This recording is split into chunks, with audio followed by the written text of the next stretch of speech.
Welcome to this episode of Say It with Scott, where we look at how the words we use influence our readers.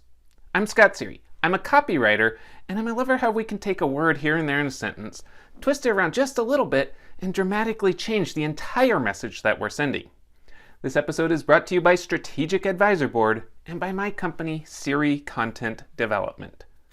So for a long time, for several videos now, I have been saying tweak a word here and there in a sentence and dramatically change the entire message that we're sending.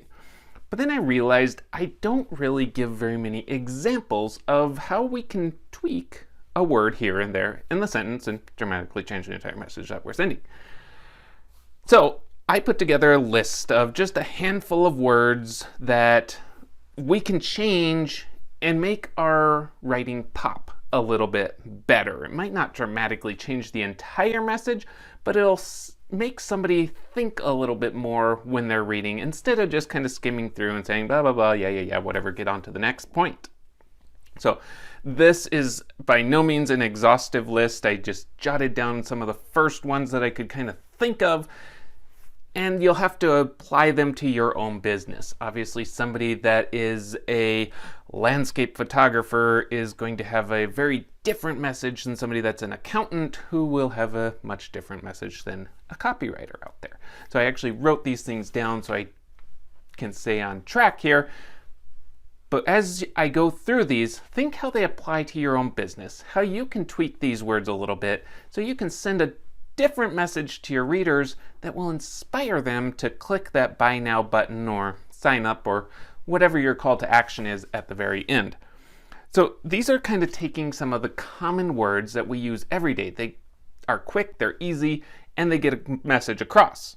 But when you swap them out, it makes people stop. They pause just a little bit so that they can better interpret what you're saying. The message is the same, it's just as clear, but now they're expecting one word, you use a different word, and now they think gets their wheels turning a little bit. For instance, you have a good product. You don't really want to say good. Swap out good for outstanding, or even better yet, highly rated. Now your good product isn't just it's something that's good, it's highly rated, and usually highly rated means somebody else rated it highly, so you're not just bragging about yourself. Next one, new. Instead of new, it's the latest, or it's the cutting edge. Old. It's not old, especially if you're talking about something in a derogatory way. The old way of doing things, I have the new way, this is the old way. It's archaic, it's decrepit, it's decaying. Something along those lines to really emphasize you don't want this anymore because I have the cutting edge method that will help you make more money.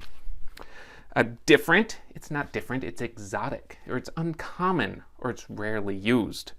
Never, similar to different, never is never, never. It's rarely, it's not often.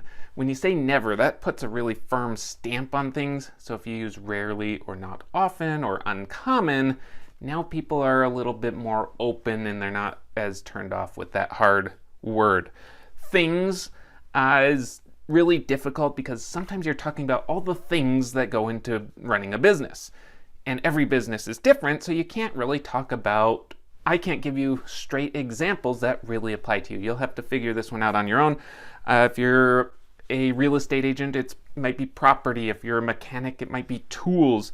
If you're a business owner, it might be the nuances that go into running a business. It's not the things, it's the nuances. Cheap becomes low cost or affordable. You never want to make your product or service sound cheap.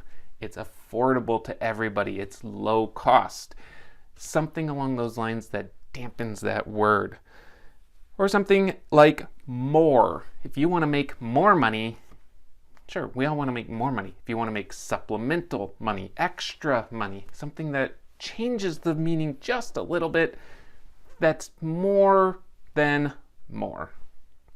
So look at your own business, try to figure out where you're communicating some of these messages and you're just using these blanket words that are super easy to use, but they don't really inspire somebody to think, this is a product or service that I really want. This is something I need. So go through in every one of those very common words, see if you can spice it up just a little bit, improve that message that you're sending so people want to do business with you. Thanks for tuning in to this episode of Say It with Scott. I hope you found some inspiration and education you can go back and apply to your own business. As usual, if you're struggling to find more words that will make you sound new and different, reach out by clicking the links in the description below. I'd be happy to help. Before you go, make sure you like, comment, and subscribe so you get notifications every time Strategic Advisor Board posts great new content.